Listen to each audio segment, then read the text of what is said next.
രാത്രിയുടെ മനോഹരിതയിൽ കുളിച്ചു നിൽക്കുന്ന ബാംഗ്ലൂർ നഗരം. നഗരത്തിൻ്റെ കുറേ ദൂരമായി ഒരു വിജനമായ സ്ഥലത്ത് സ്ഥിതി ചെയ്യുന്ന ഫ്ലാറ്റ്. സമയം രാത്രി 12 മണി. ദൈവമേ, ഇന്ന് എന്തൊരു മഴയാണ്! കൂടെ ഇടിയും മിന്നലും. നാശം! പുറത്തിരമ്പി വരുന്ന മഴയെ പ്രാപിക്കൊണ്ട് ഫ്ലാറ്റിൻ്റെ ഗേറ്റെടുക്കുന്ന സെക്യൂരിറ്റി തോമസ്.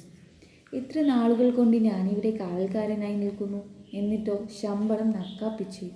ഇതെന്താ, ഞാൻ ഇവിടുത്തെ അടിമ വല്ലതുമാണോ? ഉദ്യോഗസ്ഥന്മാരുടെ അനാസ്ഥയ്ക്കെതിരെ അദ്ദേഹം ശബ്ദമുയർത്തിക്കൊണ്ടിരുന്നു. ഇത് ഫ്ലാറ്റിൻ്റെ സെക്യൂരിറ്റി തോമസ്. വർഷങ്ങളായി പല സെക്യൂരിറ്റിമാരെയും ഇവിടെ നിയമിച്ചു. പലർക്കും അധിക നാളുകളൊന്നും തുടരാൻ സാധിച്ചില്ല.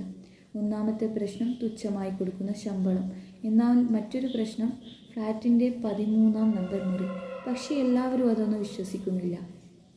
അന്ധവിശ്വാസങ്ങളാണ് ഇതൊക്കെയെന്ന് പറഞ്ഞ് എല്ലാവരും പുച്ഛിക്കുന്നു.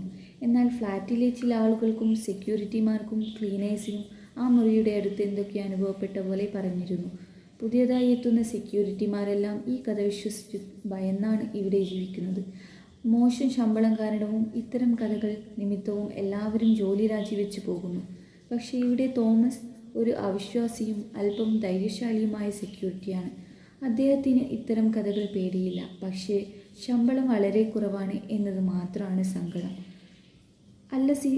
അല്ല സിനു, നിങ്ങളെങ്ങോട്ടാ? ഞാൻ വീട്ടിലോട്ടേക്ക് പോകുന്നു. അതെന്താ ഇപ്പോൾ ഇങ്ങനെ ഒരു തീരുമാനം?